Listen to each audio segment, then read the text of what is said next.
Weintraub, você é um monarquista empolgado e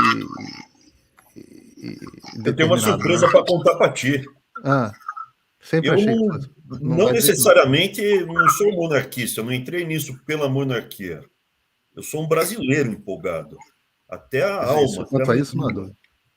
E qualquer covardia, mentira, injustiça que acontece, graças a Deus eu tive sucesso profissional. E hoje eu tenho. Eventualmente eu já engoli sapo, mas hoje eu não engulo sapo, eu falo.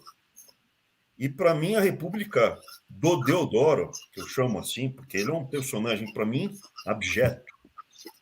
Ela é fundada na traição, na covardia, na mentira e na corrupção. E eu acho que a primeira etapa, seja como república de verdade ou como monarquia, é resgatar a verdade. Então, Dom Beltrán, assim, é uma satisfação conhecê-lo como pessoa. Acho, hipoteticamente, que o Brasil estaria melhor se fosse uma monarquia, com o terceiro reinado da Isabel e na sua sequência, mas eu não tenho certeza. Eu não tenho certeza de como seria feito isso. E eu, como conservador, eu acho que a gente deve ir por etapas. Para mim, a primeira etapa é resgatar a verdade. Essa é a primeira etapa. A segunda é resgatar a nossa bandeira. Olha que importante isso. A bandeira da liberdade era a bandeira que foi substituída pela atual. A atual virou parte da nossa nação, da nossa cultura. Mas a gente precisa resgatar a bandeira da liberdade, que é a bandeira que foi utilizada com a independência, feita na época, né, do Pedro I e Dona Leopoldina. Meu papel aqui não é discursar, meu papel é perguntar para o senhor como convidado. Então, vou fazer. E eu sou uma pessoa abusada, o senhor me perdoe. Eu vou fazer duas perguntas para o senhor.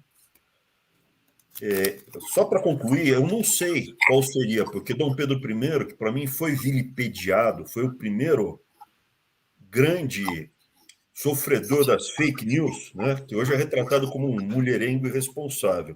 Eu acho que ele era muito jovem, casou e, enfim, não teve o amor que poderia ter sido maravilhoso com a Leopoldina.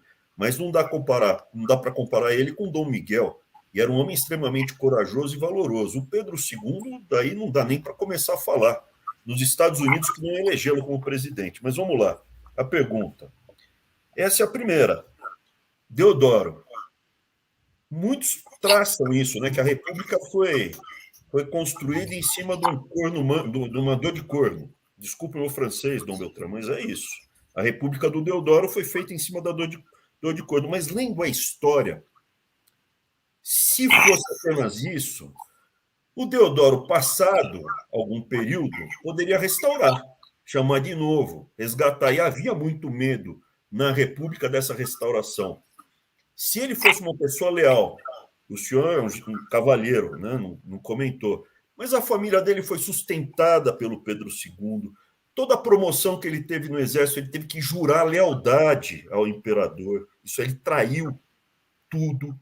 Ele, na minha opinião, ele se encantou com o poder, deu aumento.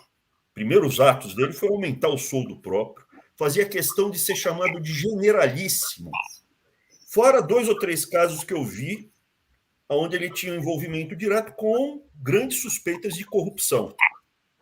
Então, para mim, a República está formada, né? Fora o encilhamento, que foi um absurdo, foi o primeiro grande esquema que gerou inflação quebradeira, traição, covardia, mentira e corrupção. Essa é a formação da nossa República. A primeira pergunta, o senhor não acha que o Deodoro tem que entrar para a história como um grande traidor? Traiu o juramento e depois se encantou pelo poder, abraçou e queria se dar bem? Essa é a primeira pergunta. E a segunda pergunta, e eu vou ser muito franco, que eu sou mesmo, e talvez eu tope pagar o preço por isso. Eu me disponho a pagar o preço por falar a verdade, mas eu queria saber a opinião do senhor. O Brasil, ele substituiu um poder moderador que funcionava. Quando alguma coisa não funcionava bem entre os poderes, entrava a figura de um rei sábio, Dom Pedro II, e restaurava as instituições. O Exército substituiu isso ao longo da nossa história. E aqui eu estou falando do Exército, não Forças Armadas. A Marinha, que era uma força, era a segunda maior marinha do hemisfério ocidental, hoje foi murchada, não tinha força aérea, o exército, e aí o exército que se apossou disso não foi o exército de Caxias, que precisa ser resgatado, mas um exército positivista. Esse exército positivista adquiriu essas características de intervir na sociedade toda vez que eles sentissem que não estava indo para um rumo. Daí depois a gente pode falar do positivismo. O senhor não acha que o que me surpreendeu em Brasília, que começou me despertou nesse anseio de resgatar a verdade, foi encontrar positivista, não todos os generais, mas muitos generais positivistas, que adoram uma estatal, que adoram uma conversa com grupos ou países totalitários de esquerda, por isso tem o Aldo Rebelo em alta conta, um comunista, por isso que colocam o broche da China no dia da nossa independência. Então, Beltrán, minhas duas perguntas, para não me alongar muito, Deodoro, eu sei que o senhor não vai falar com esse desprendimento meu de não cavalheiro, né? O senhor não concorda que ele deveria entrar para a história como um traidor, como um Judas? Deodoro não foi um Judas? Nesse sentido, foi. A palavra é Judas. E a segunda coisa, que ele queria dinheiro mesmo, ele se deu bem, se locupletou, era um safado. E a segunda coisa, hoje em dia, o senhor acha que ainda existem generais positivistas? Ou eu que estou fantasiando isso? Que gostam de uma estatal, de interferir na sociedade de uma forma não orgânica, de assumir esse papel que foi usurpado do imperador e da monarquia. Desculpa, me alonguei. Não. Concordo. A questão da traição é evidente. Então, senhor fala, Deodoro foi um Judas. Fala para a gente ouvir. Deodoro foi um Judas, um traidor. Ele era ótimo e foi... quem custeou os estudos do Deodoro foi o imperador. Da família toda, de todos os 10 irmãos. Mas ele, na realidade, foi fraco e se deixou levar uma seita positivista. Esse foi o problema. E essa seita positivista nega o direito natural, nega a realidade, tem intenções de resolver todas as coisas por meio de leis, por meio de coisas concretas, etc. E aí se compreende até uma certa tendência estatizante que houve com positivistas. Agora, mesmo eu tenho muitos contatos com pessoas do Exército hoje em dia. Essa mentalidade positivista, graças a Deus, a meu ver, está bastante mudada. Não é o que domina hoje. Pelo contrário, nós temos até muita simpatia. Há muitos militares que veem na monarquia uma solução, tanto da Força do Exército, quanto da Aeronáutica, quanto da Marinha. Quer dizer, essa fase positivista, porque ninguém diz isso, que quando houve a proclamação da República, a primeira coisa foi tirar Deus do panorama. Caçaram nomes dos santos da maioria das cidades do Brasil. Mandaram tirar os crucifixos, perseguiram a igreja, etc, etc, etc. E essa harmonia que deveria haver numa sociedade verdadeiramente orgânica, em que, em primeiro lugar, não se pode excluir a Deus, Nosso Senhor. Por quê? Porque se tira a Deus do panorama, como querem os positivistas, o Estado fica Deus.